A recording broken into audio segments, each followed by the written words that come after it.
Sit in the audience of this theatrical troupe, and you may think you've walked into comedy night. That laughter is actually touching a much deeper place. CJ's Ed Wierzbicky introduces us to the Second Step Players from Norwich. It begins with a diagnosis. They range from anxiety and depression to obsessive-compulsive disorder, manic depression, paranoid schizophrenia, pretty much anything in between. And as far as society at large goes, these labels aren't exactly designer.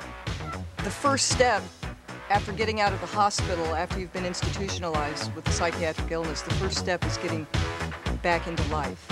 So like a brazen bunch of stigma busters, with just one mission in mind, the second step for these players is to use theater as their medicine and comedy to do battle against the eerie misconceptions of mental illness.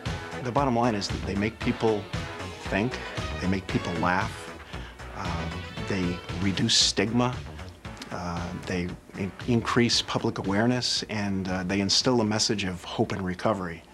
What's amazing and true is that the members of the Second Step Players, a 17-year-old theater troupe, practice what they preach, and not exactly by choice, because mostly they're all recovering from some form of psychiatric illness, and their talent becomes their therapy. Why don't you tell her about all the anxiety you go through? And you're a control freak. What about that? Oh, and I suppose your anal fixation isn't just a little odd? We've had a psychiatrist who worked with us during the entire rehearsal process, who at the end was incorrect about who among the people he was hanging out with rehearsal week was diagnosed and who was not. We got quite a kick out of that. In fact, their trademark of parroting the mental health system and presenting issues framed in sometimes dark humor allow them to reach audiences in a very refreshing way. Who would you like to call? I'd like to call Janice, my daughter's caseworker. Okay, AT&T, let's get Janice on the phone. Like a swimsuit in a snowstorm, I'm a misfit. Using mostly original material, plays, songs, and poems, these busters also build bridges of hope. There's a lot of stigma out there in the public as it relates to mental illness. And in fact, sometimes we frequently encounter community opposition for some of the mental health programs that are in certain areas. And I think it's just a lack of understanding that people who have psychiatric disabilities, can be very productive citizens. Originally conceived in 1985 as a talent show for an agency called First Step, the company is now part of an organization known as Artreach, which receives yearly funding from the Department of Mental Health and Addiction Services. Today, Second Step features more than 50 talented mental health consumers and 25 volunteers and supporting family members. I was newly in a recovery process myself from drug addiction. And after working for a while with the Second Step Players, I started to realize that the folks with an illness or a label like schizophrenia or manic depression were not very much different than myself. I was painting sets, I was creating scenery, costumes, directing, and I was forgetting that, Bob had schizophrenia. It allowed me to connect with people on in a very real way that I never had before, because I recognized that our humanity was the same.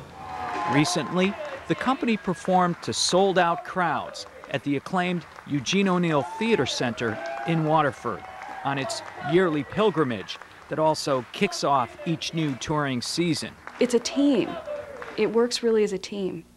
And the people who work on backstage crew are just as important as the people on stage, and it really does work that way. In his tragic play, Long Day's Journey into Night, Eugene O'Neill demonstrates his courage by revealing the psychological and emotional stress that haunted him. For the Second Step Players, It's a different tact, but no less brave.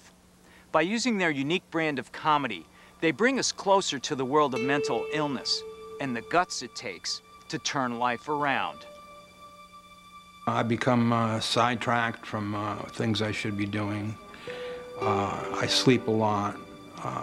I don't keep myself up as properly as I should have. If I have a schedule, I don't keep it. And that's on the depressed side. If it's on a manic side, you can go with a higher anxiety. You may have paranoia. I do at times in those episodes.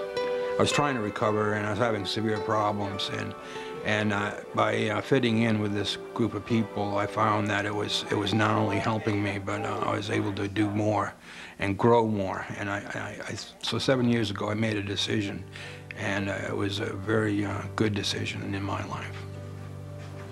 Anyway, I went to my 25th high school reunion, and I decided to tell them the truth about my mental health.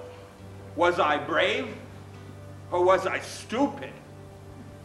I mean, is honesty the best policy? I mean, when you look at me here tonight, am I Doug, who, by the way, has a mental illness? Or am I that mentally ill guy, who, by the way, is known as Doug?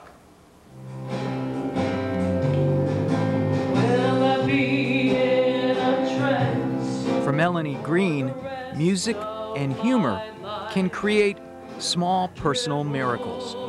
After seeing Second Step perform during their recent tour to Texas, she hopped on board an Amtrak to brave that turning point that sometimes happens in life. Her destination, Connecticut. I was in a state hospital in Texas for 6 years. And at one point I was catatonic myself.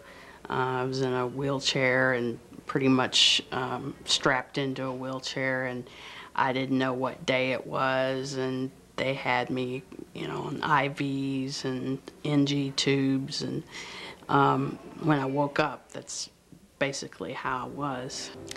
Since I've come up here, I've realized that I may have some hard times, I may go through some tough times, but I have support of people here, and I have a family here. These people are my family. I didn't have a sense of family when I lived in Texas, and I feel as if I have a place to express myself. For the rest of my life. Today, under the direction of Becca Atkins, the troupe's artistic and spiritual leader, Second Step keeps growing with tours to schools, theaters, and community organizations. Probably the most important thing that they do is that they instill a sense of hope and recovery. And that's a message that they're able to get across in a very powerful way. Our audiences walk away feeling that they have connected somehow with us in a real way. It's been life-altering for me to be in this troupe and to have learned what I've learned from being with these people. In the spirit of Eugene O'Neill and other brave theater innovators, Second Step has learned how to use art to strike a nerve, and they do it by throwing caution to the wind. Their combined voice does more than deliver a healthy message. Second Step listens and then lives it.